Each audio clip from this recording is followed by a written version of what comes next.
I'm Kazadi, and this is how you sell without selling out. Roger's that. Hi, everybody. I'm Rogers Healy, and welcome to Rogers That, a podcast dedicated to selling without selling out. And today we have a guy that's become a dear friend of mine. I met him through the world of, I don't want to say mentoring because that's not really fair because I've learned a lot from him, but through connecting, through SMU, my alma mater, his alma mater. A few years back, I was fortunate to get involved with a thing called Life After Ball. And it sounds just exactly what it is, right? It was a way to go and help shepherd the new generation of leaders, whether they play professional sports or not, but getting them access and introducing them to stuff ranging from business to education to maybe professional sports. And we've been blessed to have some awesome people. Grant Calcaterra, who was a guest a year and a half ago, was one of the guys I got to work with as well. But I met my friend Kazadi and instantly just gravitated towards him. We met through something completely unrelated and hit it off. And I'll never forget, I was sitting with him and just kind of asked him, hey, what do you really want to do? He's like, I really like to be, I'm creative and I'm an artist. And again, that could be interpreted however you want. But my pea-sized caveman brain was like paint? He's like, yeah. I was like, well, cool. I've always had this idea to have my favorite musicians on my wall. And so can you help me start with David Ruffin? And like a month later, he brought me back this masterpiece. And unfortunately for him, I think we've done like 10 more since because it's addicting. But he's way more than an artist, way more than an SMU alum, way more than a football player.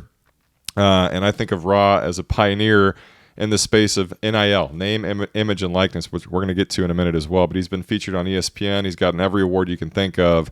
But why I wanted him to be on this morning is that he's just become just such a great leader and has a way to just keep his cool, maybe even when things are not always going great. And to me, that's what a true salesperson and a true leader does. So diverse portfolio ranging, like I said, from art to football to trading cards to just a little bit of everything. And by the way, he's not even 25 yet. And so to do all this stuff at such a young age is so impressive. But I just spoke a lot because my coffee kicked in. But my friend Ra is here today. So Ra, welcome. Appreciate you for having me. All those guys are great, like Grant. Good guy, man. Yeah, Grant and Bo and Donald Clay. I almost wore his hoodie this morning, and I've gotten fat, so it doesn't fit me anymore. I have a Donald Clay hoodie and Jalen. What's Jalen? Is Jalen playing? Jalen Thomas? Yeah. I really? think he's playing. I got to remember where he's at, but he's somewhere. Yeah. I think Baltimore or something. Yeah. So, yeah. He might and James Prochet, even though Browns. James on the Browns he just now. went from Ravens Browns. Okay, cool. So let's take a dive. Who are you, Ra? What a cool name. Yeah. We started today, and one of his fans came up and said Ralph. So it's not Ralph. It's Ra. So give us a glimpse into the life. I mean, that question's been asked a lot. I think it's changed a lot since I was 18. So starting, I would have told you I was a football player, I was an artist, and I was a scholar athlete. Now I think it's more of, I want to be a student. I do want to mentor. And I just want to be creative as possible, and make that as lucrative as possible. So how have you figured all this out at a relatively young age? What's been the path? You grew up in a competitive family, whether it's sports, education, et cetera, and it was just kind of instilled in you that, from what I can gather, you're going to just be the best version of yourself, no matter what. And so what was that like growing up where your dad's a coach at TCU, and you watched kind of the evolution of his growth at SMU and other obviously schools as well. But what was that like, kind of grasping that pretty early on? Yeah, I mean, he's all about everything has a reason. So everything we did as a kid, like, it was when you wake up, you immediately do your 5 minutes because it makes you feel better throughout the day. You immediately eat your breakfast. Well, what's your 5 minutes? What does that mean? 5 minutes is like you clean your room for 5 minutes, basically get dressed, and then just go about your day. So did you clean your room naked and then you get dressed? Yeah. Is that like your reward? It's as soon as you wake up, it's like boom, boom. My bed is made. I can put on my clothes. I guess I never thought about it like that, but maybe. Wait, so maybe. you really? So I don't know. Like, don't go to the Kazadi house first thing in the morning. Everybody will be cleaning. Hello, naked. everyone. You're all naked. Leave me alone. We're cleaning. So you have your you do your 5 minutes in your room, basically just straightening your bed and like setting your intention for the day. But everything always had a reason growing up. So I think like the way we chose college, the way we talked about like, hey, where are we gonna go as a family, everything had to have, kind of a direction, and then you just walk in that direction, and if it changes, it changes. But you kind of just know where you're going. But again, so going to college, playing football. I mean, what was the goal? Was the goal to play in the NFL? Yeah, super early on, it was I'm gonna be the best version of myself possible, and whatever version of whatever that version ends up doing is like something I'll be happy with because I know I tried my best, balled out, did whatever I could. So Well, what position did you play? I played safety, played a little bit of nickel, and then a little bit of cornerback too. So kind of bounced around. Ended up playing a lot of special teams. So it was a lot of punt return, a lot of kickoff return. Basically, just being that third guy. If they needed somebody in, that was kind of what I did. Was that hard? I think it was hard. By the in way, the asked beginning, from a yeah. guy that never made any sports team. I played football my senior year of high school simply because I found out they didn't make cuts in Texas high school football.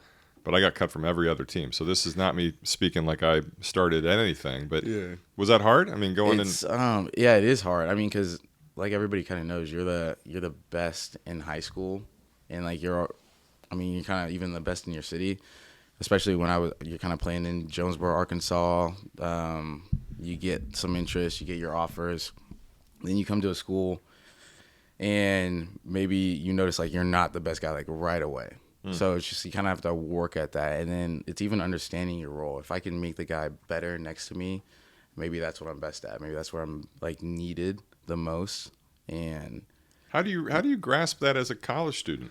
like I said, I mean, You're a competitive guy, right? Yeah. And you want to be the best version of yourself. And I think that's such a mature, outlook to do that as a 19-year-old, a 20-year-old, where, again, I think the whole Life After Ball program is great for a lot of reasons. One of which is that people need to know you're not going to play pro sports, Right. And at a school like SMU or TCU or any school, I'm such a direct person. I'm like, hey, you have an opportunity to get a degree from a great school, network your face off. You're not playing pro. Right. If you do play pro, you might play for 6 months, a year, 5 years. You're not going to probably be Tom Brady, but you probably got that headspace, as an undergrad student, which to me, I think in a lot of ways could be like it could hurt, right? But you did it and you owned it. Well, yeah, it was like it was kind of a push and pull because you really do like you want to be the best because you're competitive and you're like in there every day. Like, why not try?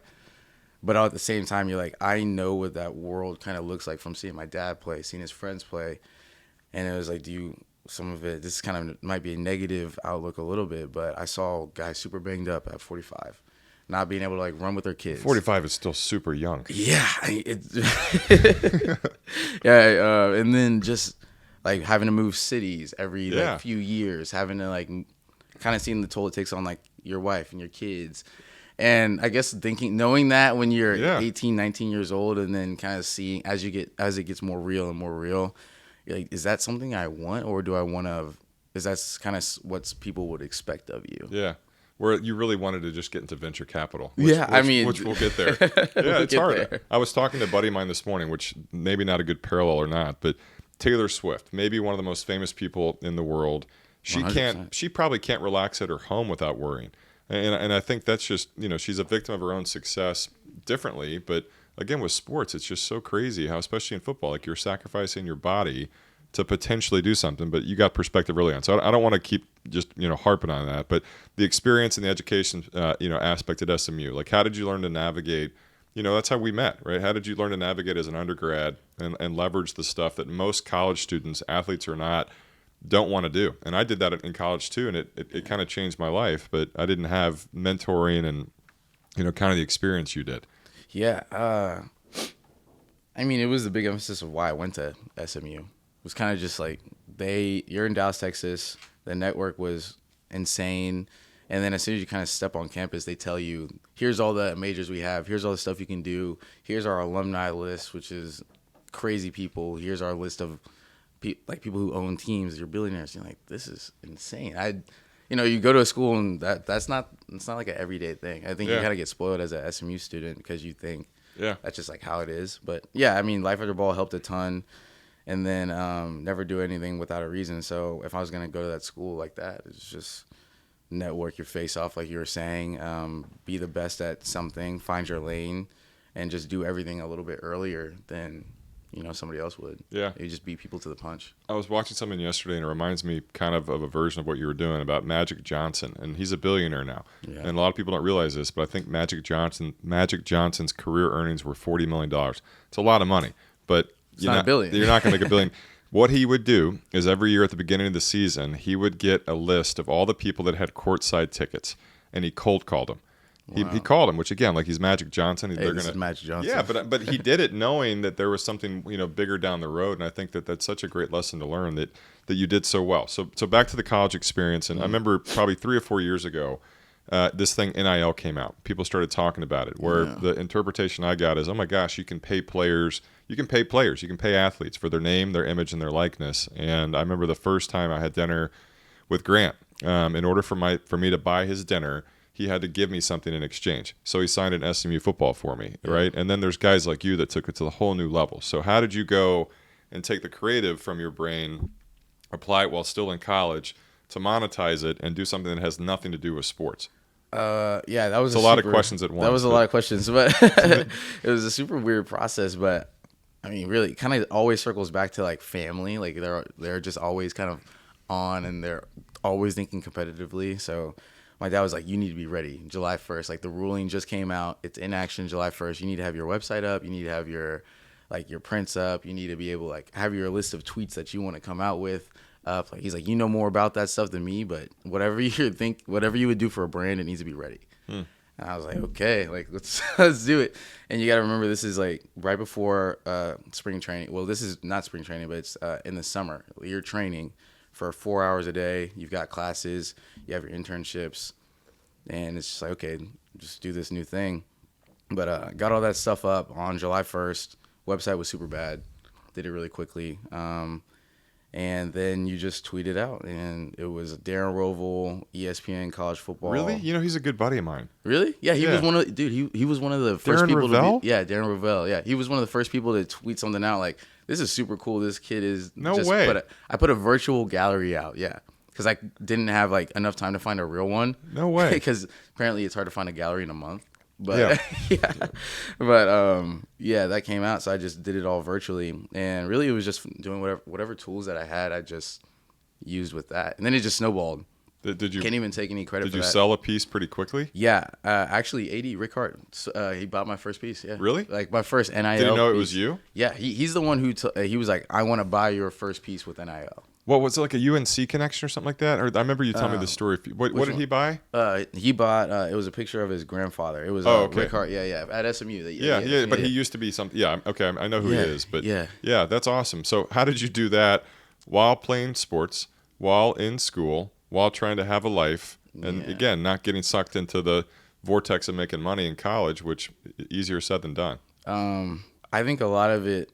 I got to credit a lot to the people around me because they were super supportive. Even Coach Haverty, he was our safeties coach at the time. More energy than any human on planet Earth. Yeah, a lot of energy. Yeah. So he's like super excitable, and we're in meetings, and I'm a big proponent of be where your feet are.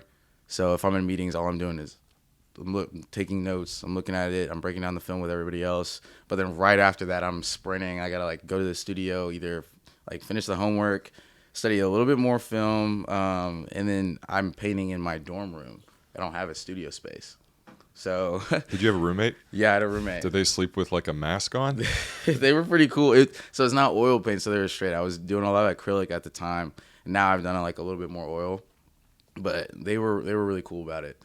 And yeah, it was a little bit hard. AP, that article that came out with AP News. Yeah. When it was like me, Lexi Sun, a few people.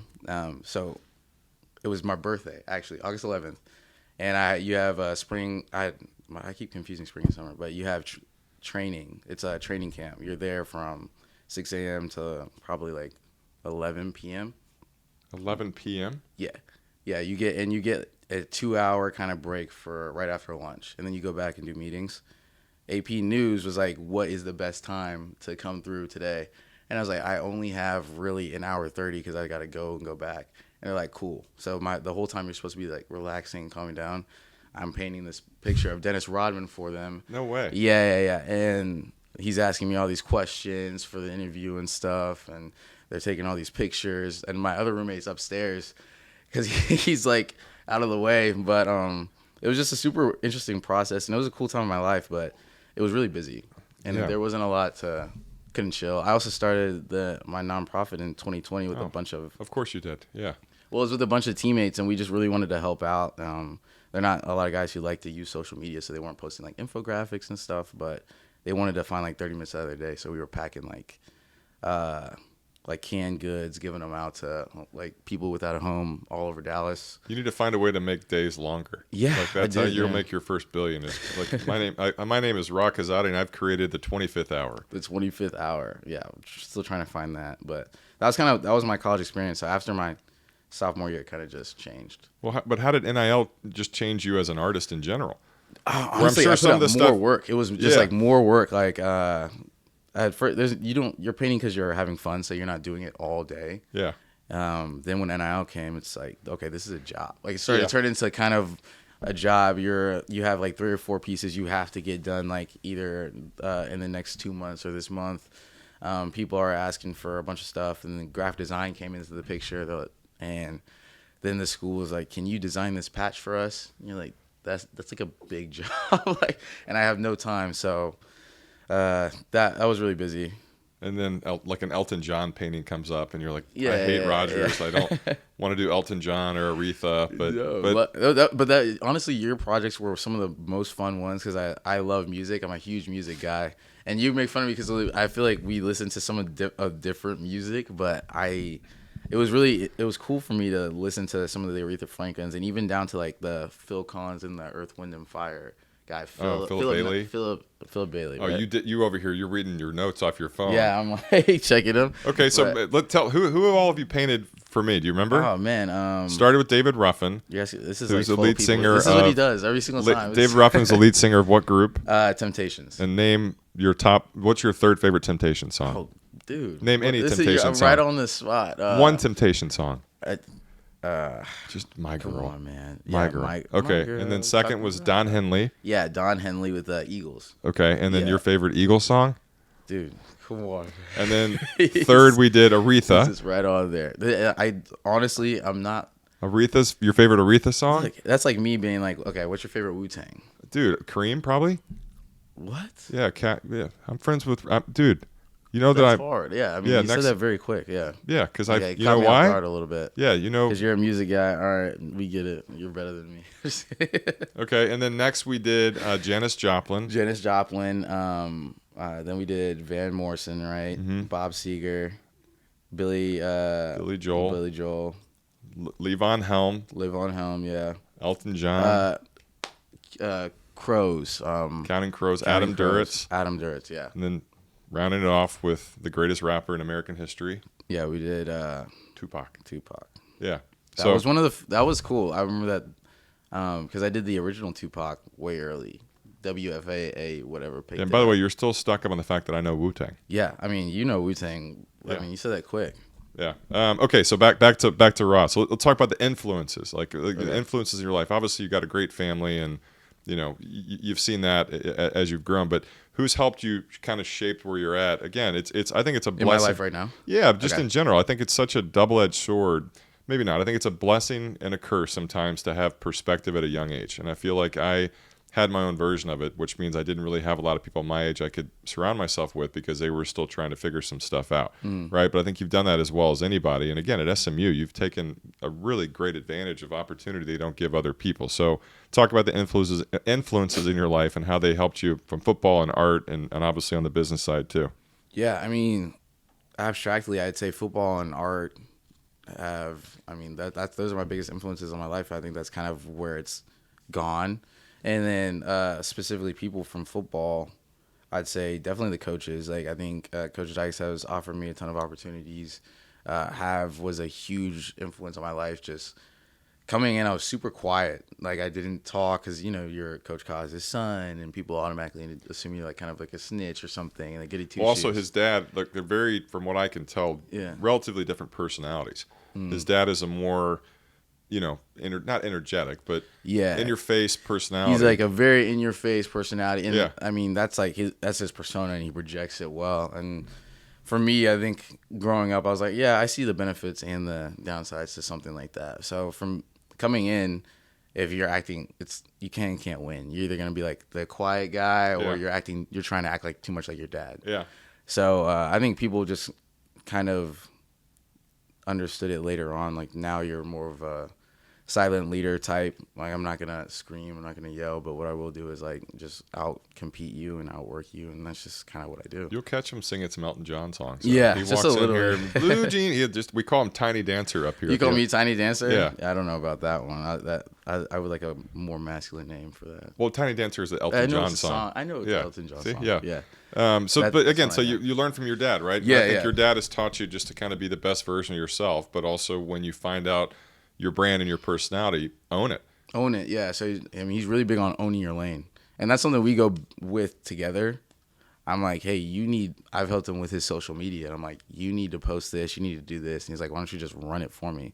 So a lot of what I do is 25th like hour. 25th. So I'll just, like if I'm up at TCU, grab a few clips, cut it up, put some music over it, throw it up there, design, do it for him, help him put his website up. But that's just like something we'll kind of do together. And if I'm even with like some of the like VC stuff, I was kind of apprehensive on doing it because it was new for me. And when you asked me that, I was like, sure, We'll talk on that because I want your audience to know and to kind of bring it full circle. All I was saying is like he told me, like, he was like, hey, if you're nervous about a situation, jump into it. Like, why are you nervous about it? Yeah. So that's kind of how we do it together. The problem that you face is a problem that I have never experienced. Is that you remind me a lot of my wife in the sense that everything you do, you succeed, right? But I'm serious, and he's a note taker. Literally, he's a note taker, and he tells you where his feet are. That's where he is. But you're so fiercely present, and you're such a great student that I never had that opportunity. I never. My success is based off me working hard and just not quitting. You literally can find ways to navigate, which you've got kind of 5 or 6 full-time verticals that you're working on. And I think that's just what makes you so special. But like, as far as challenges you faced in your career so far, what would you kind of say would be on that list? So far, I honestly, what you just said, trying to figure out where I can succeed the best and where I'm like the best, I guess, like asset. And I think doing a lot of things within a single thing would be really cool. But right now, there's so much stuff out there, and you're growing up. You're like, I wanna play football, and football takes up so much of your time. You don't really focus on figuring out what you like. So I think there's a lot of benefits to playing football, but I think a lot of us were behind in figuring out what we actually wanted to do. Not you. You started doing this. You freaking got into the other stuff at like 20, which again, it's a blessing and a curse. And I think a lot of people, I randomly got into real estate early on, found success, and that was hard for me, right? Where my friends were bouncing jobs and moving all over the country and doing different things. And I was like, oh, I'm kind of good at this. And, I kind of taught myself how to stay relevant, but you literally are doing, like, real quick, you're in venture capital, you're in art, you're in the trading card space. What else do you have going on? I kind of shaved it, but a lot of the design work, so I'll do freelance design for people if they need like a whole renew, like they want to basically just rebrand themselves. Like SMU has asked me a few times to help them with some of their programs. Did that. Like, I guess, like rappers, artists, designers, have worked with them on either like the creative direction side. Besides the art, and then I guess I've started to say like startups. Like I've helped like a bunch of people out in the NIL space, because it was kind of turned into this weird consulting gig where they would be like, hey, come sit on this meeting and tell us what we're missing. I'm like, okay, what is that? Like, how do you like value your time in that? So just like super weird stuff, but it's been fun with that. And how are you starting to think about legacy again, which is such a, it's dangerous, right? And I don't even think about stuff like that. And I'm twice your age, but how do you live in that headspace where you're like, holy crap, I have the chance to be a part of literal startup companies, right? And I have the chance to go and have my own brand. I have the chance to help people like my dad with their brand. Yeah. How do you start to navigate that on the professional side where, again, you're single, no kids yet, and you're just dominating your profession? How do you actually tackle that? No pun intended. Yeah. I guess with like legacy, and I'll answer that question first. It's kind of the reason I wake up in the morning, if that's not weird. But even today, when I'm like, I don't want to run, I don't want to get up at 5 a.m., go run and lift and kind of be present, figure out a way to get those calls done, then come like on this podcast and do all these things that I know are like really self-starting things. No one's making me do them, but I think about kind of weird, but I do think about like in the future with like a family or something like that. Like, what will I be able to tell them I've done, and can Just I watch this podcast. Yeah. Like, and did I tell like did I do my best, or like did I try my hardest? And I don't want to be a hypocrite when I'm asking if it ends up being my son or ends up being somebody I mentor. Like, You're gonna have a son. What if you have a daughter? Or a daughter. Yeah. Yeah. Well, it doesn't matter. By yeah. the way, you're guaranteed to have a daughter now. 'cause Yeah, you just- I know. And I'm not mad at that either. You know what I mean? But like, I don't want to be a hypocrite when I'm looking them in the face and saying, "Hey, I need you to do your best." yeah. You know. So that's kind of what I think of with legacy. So I'm gonna put my therapist hat on for a second. Does that mean sometimes you struggle with just like do you struggle with the I don't know. Can you appreciate the success, right? Can you look back and realize that at young age or not, you've been a part of so many special things. Is it hard for you to go and relish in that? They just always told us next It was play. a very long, dramatic sip, by the way. Yeah, sorry. Yeah, I was like, but they just always told us next play. Yeah. You celebrate for 5 seconds for something that you've worked maybe 2, 5, like whatever, however many years. Like, people have been playing football since they were maybe 4 years old, and you were maybe on the college stage. You've made like an amazing tackle. You did an amazing play. You like basically just got to your gap, and your celebration is this big, like super small. So I think that's something that I'm still working on getting a hold of, like But being on the able flip to side, celebrate that's why it. you're successful too. Yeah. Right? You've done all these things and you've won awards and you've been featured all over the media, but okay, on to the next, right? Yeah, and it's just like, okay, how do I make, like, I mean, you just break it down. What did I do wrong? Did I say the wrong thing in this interview? Because, like, take the Fox 4 one. I was super tired. We were in the middle of camp again. All that stuff happened like back to back to back. So we're in the middle of camp. I've been up since 5 a.m. and the interview's at 6:30 p.m. on a Friday. I'm like, okay, guys, like, can we like? But you have to be like excited. You have to be happy about the opportunity. Then you have to go back and watch it. And I'm like, dude, I look tired. I don't look super excited to be there, but I was. Yeah.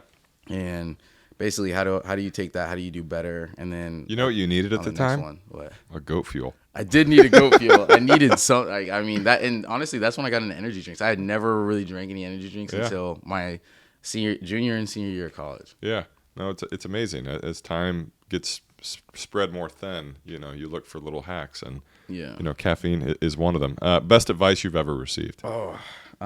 Press the gift. Ooh. I was super. I mean, coming out of school, you're just like wondering how much money you're gonna make and like where you're gonna live and all this stuff. And me, I have a problem letting things happen. I kind of like to control as much as I can control. So I was having a conversation with he's like an older mentor type guy. He's I think he might be in his 80s. She was older than me. Yeah, he's older than you. I think he might be twice your age. Wow. Yeah, but we were talking and hanging out, just taking a walk, and I was telling Sounds him kind of romantic. You guys were just a little bit, yeah. It was just on a long just walk. on a long, like we were just walking. He's like, maybe on the Katy Trail. So we just met on Katy Trail, took a walk, and he was like, "You're doing a lot, and you're going really fast. It's really cool, but sometimes I feel like you're worried about like, where you're gonna live. What's the next best thing? How can you basically blow yourself up?" He's like, you just need to focus on getting better at your craft and like pressing the gift and basically just being an asset to the people around you. And that made me shift my mindset from how much could I get to like, okay, how much can I like basically, like I said, be an asset to the people around you. So loaded question coming up. How do you maintain loaded. balance?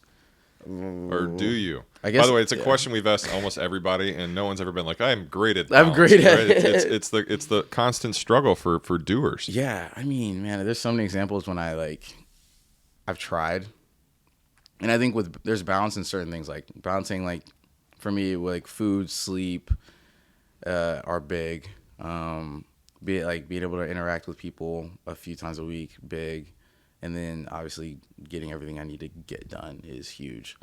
Personal life has kind of not shrank a little bit, but it's definitely I have to make intentional time for it. Yeah, as you get older, you learn to edit. Yeah. right? It's crazy. And the stuff that you used to say yes to, you get really good at saying no to, Right. which, or maybe at least I do. That's why I have the least balance of any human on planet Earth. I'm just so I can see programmed. why. I Yeah, mean, dude. but again, I don't press. I like to help other people press their gift, and then it Yeah. becomes a drug, and it just becomes difficult. So when you look back, right? You talked about the legacy play. When you look back, when you're my age, when you're the gentleman who's 80, you're his age. What are you going to be most proud of that you've done? The Elton John painting. I think honestly it could be things like that. Just I like bringing people's dreams to life. I like taking things that are abstract and being able to make them physical. So whether it's That's really deep. yeah, it's just kind of what I like to do. But it's whether it's a thought process, whether it's an idea, whether it's I have this thing where I like to say like obsess, process, progress. So instead of thinking about like success at the end, it's just if I'm obsessing about it, okay, what's my process to get it done, and then how do I progress that idea, and then I kind of take success out of it because it, like you were saying before, like for some people, like a news article was the success, or like getting in this one gallery is a success. Literally next play. So, and if What you're, did Kobe? What was Kobe's thing? Kobe Bryant. More. yeah, more, It was yeah, like more. Yeah. more, yeah. And are you talking about that? It was that commercial. Yeah. Yeah, that was really cool. Which again makes it hard to appreciate it, but that's why guys like you hopefully will stay humble, right? 100%. I mean, because I know there's somebody better than you everywhere. Yeah, but you can always make yourself better. And that's why I started doing this. Is that there are people that are super successful that success has made you better. A lot of people it kind of rots them out, but you do it different. So what's your advice? What's your advice to someone who's maybe getting into the NIL space, or someone who wants to go pursue art, someone that maybe doesn't look the part of a designer, or someone that has it burning inside of them? What's the advice you'd give them? Man, that's a hard question. That's a good question, but I guess I haven't given much advice, but I will say You just gave 45 minutes of advice. that's all advice. Yeah, I mean, man, I really like saying like press the gift. I think, and I will also say, what would you do? Well, that's advice you've ever That's what received. I've gotten. You have to. What's the advice? Here's what's one, your yeah. press the gift? What would you do if you weren't worried about the outcome? Wow. So that's something that I think about, and it's something that I actually was talking to my little brother about this because he was so worried about like offers and like what he was doing, like could he do better? And I was like, bro, what would you do if you weren't worried about? His name's Ro? Rohan, yeah. Oh, yeah. Ro and Ra. Yeah, Golly. Ra, yeah, Ra, strong. SS3, yeah. Yeah, what would you do if you weren't worried about the outcome? And that helps me take the first step, which like leads to the second, and then I can start sprinting, and that's kind of why so many things started happening. Because I'm not worried about how much time I'm gonna have in the future. It's just what can I do? Life is long too. Everyone says life is short. Life is really long, right? And you find out what you want to do by what you don't want to do first. It's just, again, unfortunately for you, everything you're doing is working, and you're good at it. I think just been like great people, man. Great people and great opportunities, and I don't know, people who kind of let you go. Like I don't like being on a leash at all. Yeah. So I feel like the more room somebody gives me to just run, I'll take it as far as they let me. Love it. Last question. Best way to support you. How do we find you online? How do we buy your art? How do we buy your trading cards? How do we potentially go and find deals you're investing in? What's the best way to support you? Yeah. Best ways to support me. I mean, you can find me on RA5UN on Instagram. That's my like personal one, big one. But if you want just the art, Raw Sun Art, and if you want to find anything that like we're working on in the VC space, I guess we go to Morrison Seeger, right? Yeah. Yeah. Yeah, and anything else with the trading cards, University All-Stars, UR All-Stars, just trying to find a way into more schools. I want to help out more kids with their NIL. Want to definitely get more guys on that and help them press their gift. Be on the lookout for that 25th hour as well. Yeah, it's coming. Yeah, so yeah, follow him online and hit him up and follow him. And again, it's just so fun to see what he's doing. And anything that we didn't touch on, anything that you want to leave everybody with, what did we forget? Man, I mean, look out for shows. I'm gonna start doing a few more shows next year. Working on 6, so 4 in Dallas, 1 in LA, 1 in New York. Unbelievable. So should be fun. Dates TBD on those last two. Love it. Well, we'll be sure to blast it out there. But yeah, what is it? Raw Sun Art is the art one, Right. and then Raw. What's the other Instagram? It's Raw Sun, but the S is a 5. There we go. And what about a website? Website is rawsunart.com. And is it better than the one you launched 3 years ago? Yes, way better, better. And then the next one will be even better. Good Lord. Okay, well, I'm proud of you, man. I'm proud to be your friend, and just watching you grow Appreciate over the last few years has been awesome, and glad we could tell your story. Well, man, I appreciate all the help, and I appreciate just opportunities that we've been a part of together, and it's been really fun to kind of. I know you don't want to say mentor, but kind of be mentored, and then also, just be in the room, be cool. Yeah, well, go where your feet are at, or Be where your feet are. Yeah, my feet are up in the air. Yeah. Great job. Appreciate you, man.